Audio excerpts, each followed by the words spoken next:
Hello, ladies and gentlemen, boys and girls of all ages. Welcome back to another World of Tanks replay with your host, GreatTaz.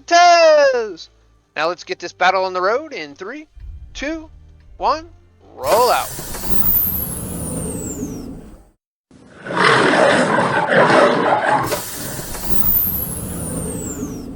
Hello everyone, GreatTaz here once again with another World of Tanks replay. And again, we have the sound issue with the engine and the tracks. I do have music, I did have the voices, and I still don't know what's going on. This only happens in actually when it is in a replay. I got the sounds. If I play a live game, it's not there. So today we're going to be watching myself play the T-44, which is a Tier 8 Russian tank, medium tank, and we are playing on Karelia.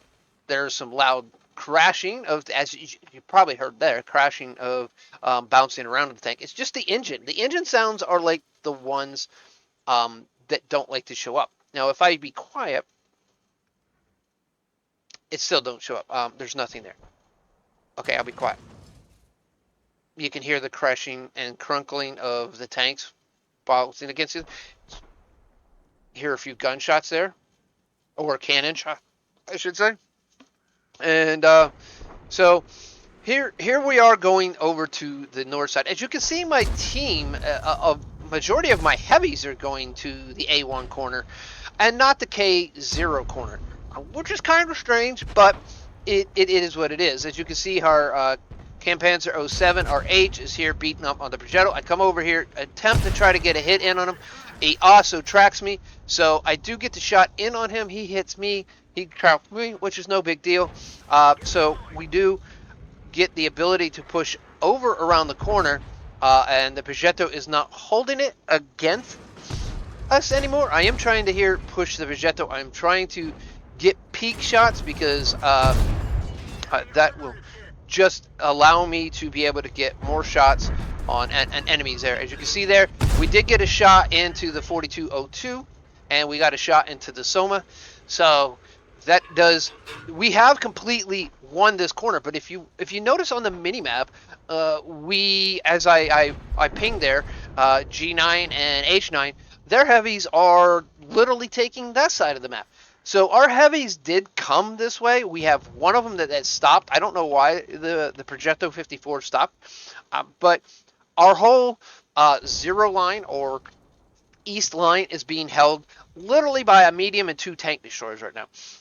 So at the point, I decided to go ahead and turn around and not pay attention to where I'm driving because I'm too busy doing something else.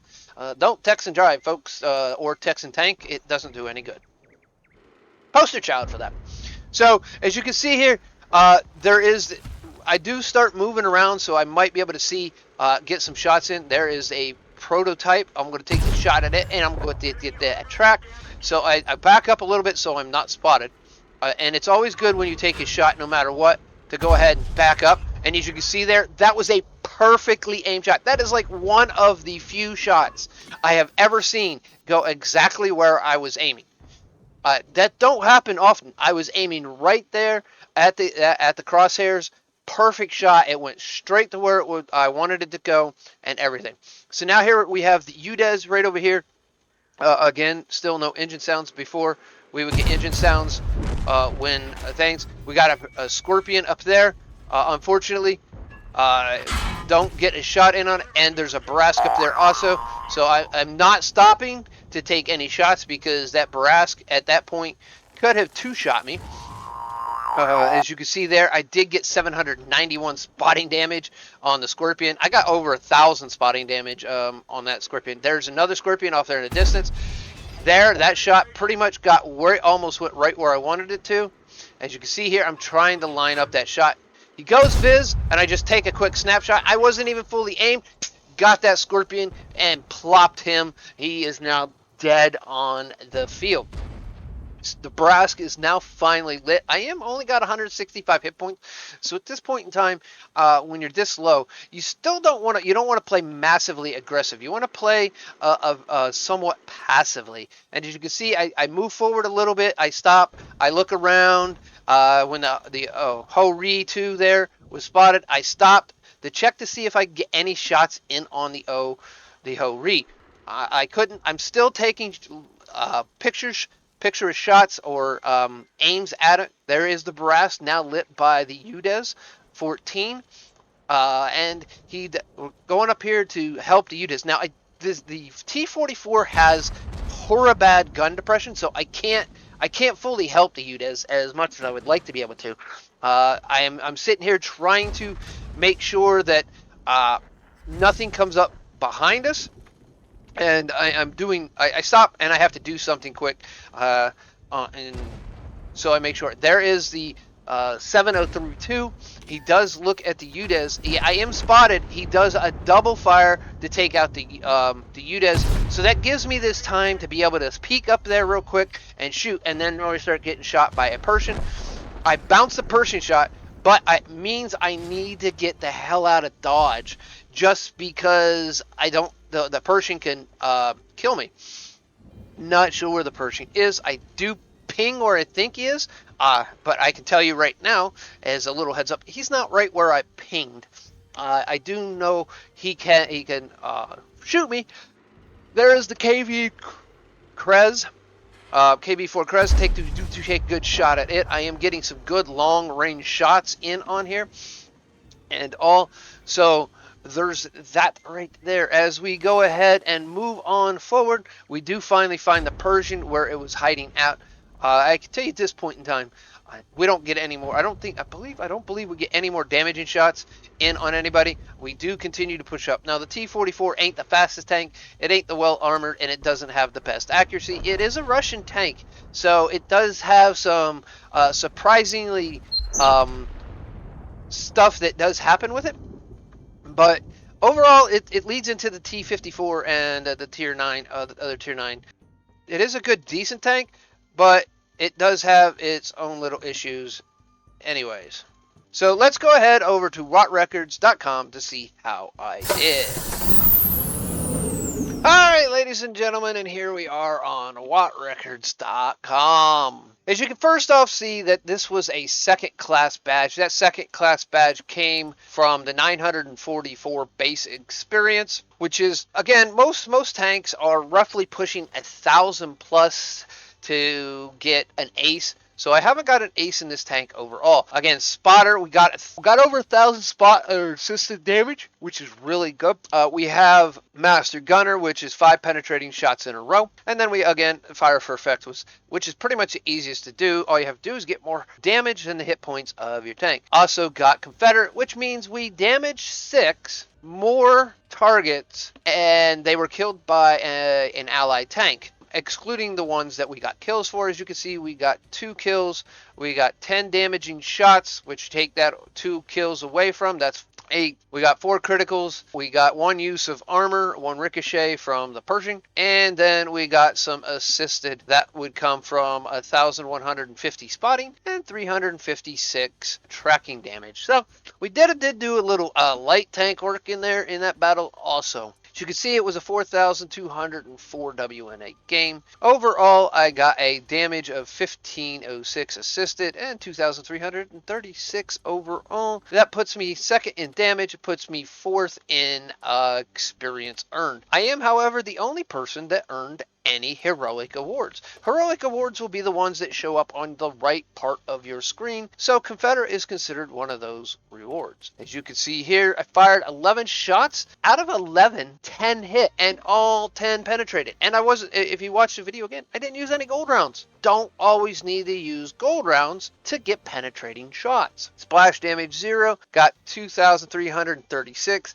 Of that 2,336, 1,085 was from a long distance. I received 4 shots, 3 of them penned, and 1 did not. As you saw there, that was from the Pershing at the last shot I took. Tried to get that killing shot, it just did not work for him. I got a lucky bounce, I guess. I'm not really sure where that hit. Enemy tank damaged, a total of 8. I did destroy 2, so that takes it down to exactly 6, what I needed for Confederate. The assistant, as we said, was 1506, and then that was basically 1,000 plus a little over 1,000, I think 1,100 in spotting alone. No defense points, no cap points. I traveled a little over 2.77 kilometers. It was with a premium account. As you can see, it was a 6 minutes and 45-second match. It is on one of the ones I would call a lower light size. I don't really like really short battles. I think really fast battles just take away from the game, takes away from the strategy of the game, and just makes it a straight quick battle game. And I think they should have stayed away from the quick battle stuff. So it was with a premium account. I earned 45,765. I got 3,000 from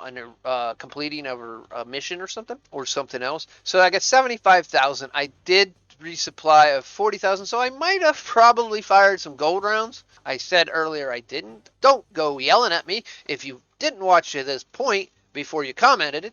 I am rectifying my answer. I did probably fire some gold rounds. I don't remember firing gold rounds, and I really didn't pay attention. 10K and a half in repairs, so I only walked out with 25.1K in credits. No gold. I didn't kill any. There wasn't any sheriffs in the battle. The base experience, that everything is based off your ace tankers and stuff like that, that is over here without premium accounts, so that's 944, but with our premium account, that's 1416. It was a 5 during a 5 times weekend, and I got 2,832 for completing a mission. So I got 9,912 experience to go into whatever I'm going to with this tank. I think I got the one unlocked. I think I'm trying to get the other one unlocked, and then I'm also with all of my tanks, before I actually progress into the next tank with the crew, I try to make sure that everything's unlocked in the research tree, and then all the modifications are also, or field mods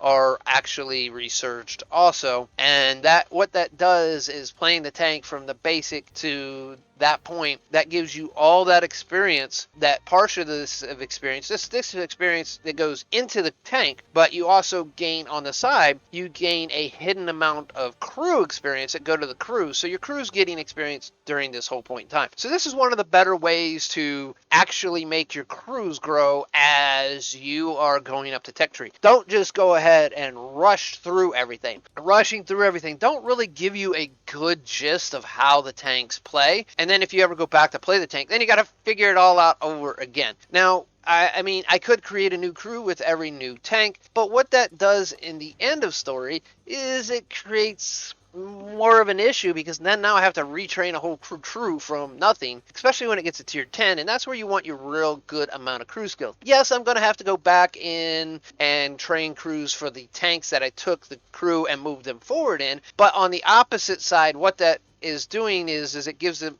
I do have, you got premium tanks which you can train some of your crews in, and then you got some other things that you can help train your crew with that you can even earn in game. Overall, there's a lot you can do. But on the opposite side, if you enjoyed this video and liked this video, please make sure to click that like. Clicking the like helps out tremendously with all the matrices that go within YouTube. At this point in time in the recording, which is the 6th of July. Hope everyone had a great 4th of July for 2023. There's also a second way to say that you maybe not like the video, but because I'm being long-winded in the end, but you liked the battle, you can go to the link that is in the description down below. It'll bring you to this page right here. Now, you may have to sign in. There'll be a login portion right here where you see my name right now, right next to the logout. You'll log in using your Wargaming credentials, and then you come back to this link. There'll be a thumbs up right here and a thumbs down right here. So if you liked the battle and thought I did a good job in this battle, you can click that link, come over here, click that thumbs up.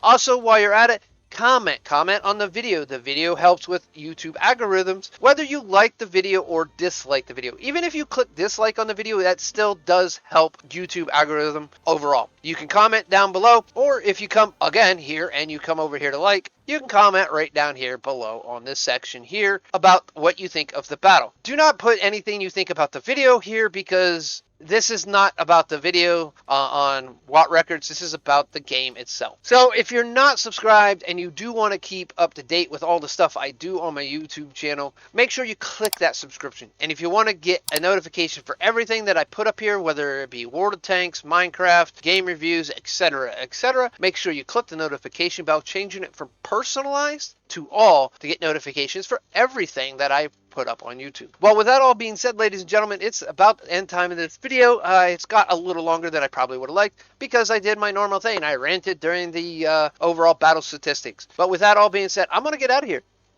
And maybe I will see you on the battlefield.